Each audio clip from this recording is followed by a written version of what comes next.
The Airbus A380neo was a hopeful variant explored by Emirates, a leading Dubai-based carrier once upon a time, and them also being the largest customer of the A380-800s across the 2010s.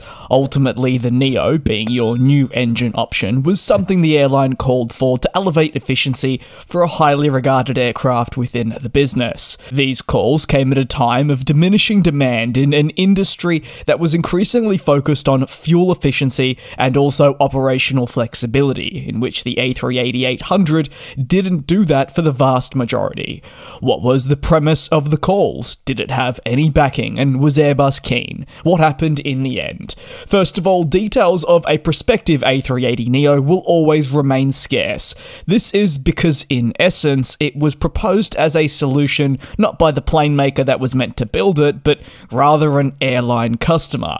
That's why if you go back to the beginning of this video, I talk about an Airbus A380neo being a variant explored by Emirates, because that's what it was. As the naming would suggest, an A380neo would have adopted fundamentally newer and more fuel-efficient engines to rejuvenate the program and continue a theme that we've seen with the A320 and A330 models. If, and a massive if, executed, fuel efficiency would have obviously improved alongside operating costs for a super jumbo. In theory, these were two key concerns that prevented the A380-800 from thriving to the extent maybe desired. Emirates believed that this premise would have been enough to approve a variant past the drawing board. There were simultaneously early murmurs about an A380 Plus development study that was underway, and that's something I'll get into later. While new engines would have been the selling point, aerodynamic refinements and updated technologies would have been also implemented to move with the times. Updating the interiors for greater flexibility and capacity would have also been something possible. Emirates' push for an A380neo shouldn't have come as a shock, as the airline is the largest customer for the currently flying A380-800. At its peak, the Dubai-based airline had 100 aircraft plus in service of this aircraft type, far exceeding any other airline's reliance on the series. Ultimately, it is a plane that has helped Emirates grow and redefine its day-to-day operations. You'd make the case that it arrived at a perfect point to propel Dubai even further as a major location on the global map. Emirates, which likes to keep its fleet youthful and efficient, began early discussions through executives over what would be next.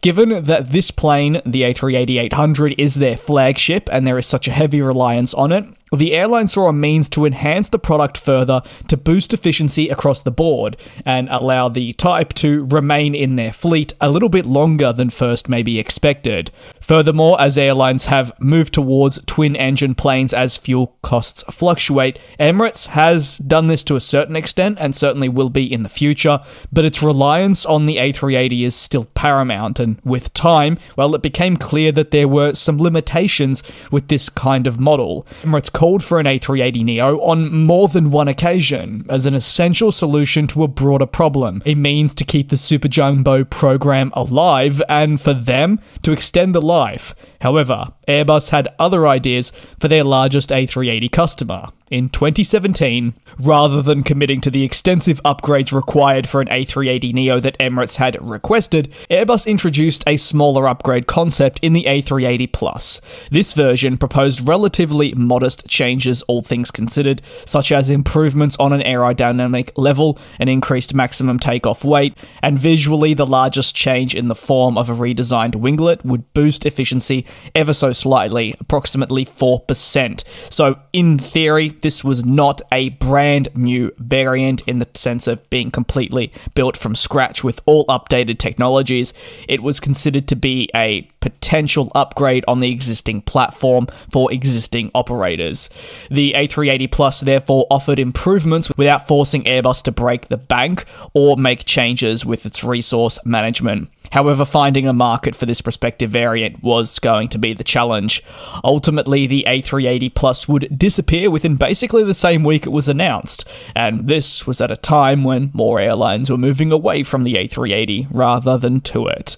Furthermore, the A380 Plus was not exactly something that leading Emirates customer was after either.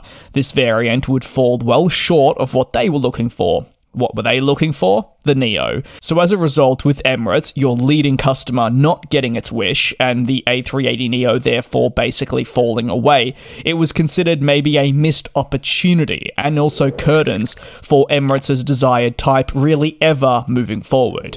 Moreover, the lack of appeal for an A380 Plus certainly underscored the shift that was being seen in the market, which meant more airlines were after twin-engined, fuel-efficient planes. The lackluster reception of the A380 Plus revealed a fundamental shift in the market, as I touched on. And really, these airlines were looking for greater flexibility that the super jumbos just couldn't offer. The prospect of an A380neo certainly wasn't aided either when Airbus pulled the plug on the program following Emirates' ironic cancellation of its many remaining units in the backlog. Airbus committed to ceasing production by 2021 with no more interest in the world's largest passenger plane, again reflecting that all-important shift. Airlines were leaning towards smaller, more fuel-efficient planes like the 787 and even the A350 from Airbus. These aircraft offer greater flexibility across route networks, better operating metrics, and therefore make them way more favourable for day-to-day flying. A primary driver behind the industry's pivot away from quad-engine planes was the continued development of ETOPS. With ETOPS certification, twin-engine jets could operate on long-haul routes that were, back in the day, dominated by four-engine models. When you pair this with the new technology that has been made available, it becomes a no-brainer of a purchase. The aircraft that benefited from ETOPS in the 21st century has included the 787 and the A350. This shift left the A380, meanwhile, in a position where it would only get more challenging for airlines to commit to a plane of its stature. An A380neo, therefore, despite some calls for Emirates, is even more unrealistic. The reality was starting to set in for the Dubai-based airline that it would need to expand all the available life out of its already flying fleet and begin the very important process of finding out one day how it would replace these quad-engined super jumbos, facilitating high-capacity flights to international slot-restricted airports. It seems like the impossible task, but one that's ongoing. While the A380neo could have extended the lifespan of the iconic super jumbo based on Emirates' interest, getting the aircraft to market was very complex. Emirates' enthusiasm for the variant was supported by its belief that the A380neo would adequately improve efficiency for itself and other operators, while answering core criticisms of the original model. However, Airbus was realistic and knew that it would take much more than just a simple call from the Dubai-based airline to get such a plane to market. They would need to work with engine manufacturers and such, and that was challenging because these engine manufacturers wanted to head in a different direction. Furthermore, question marks persisted about whether Airbus would have broken even with such a prospective aircraft type. Ultimately, they wouldn't move ahead with any new A380 variant, and production would cease at the beginning of the 2020s. While the aircraft is enjoying a little bit of a resurgence, that won't be forever, and at some point in time, many airlines will need to order replacements. That will be likely in the A350-1000 and the 777-9 if they're looking for a high-capacity replacement rather than, say, just general flexibility. Thanks a lot for your support here on GlobeTrotting. If you've got any thoughts, drop them down below in the comments. Take care, be safe, and I'll see you in a couple of days for your latest industry analysis.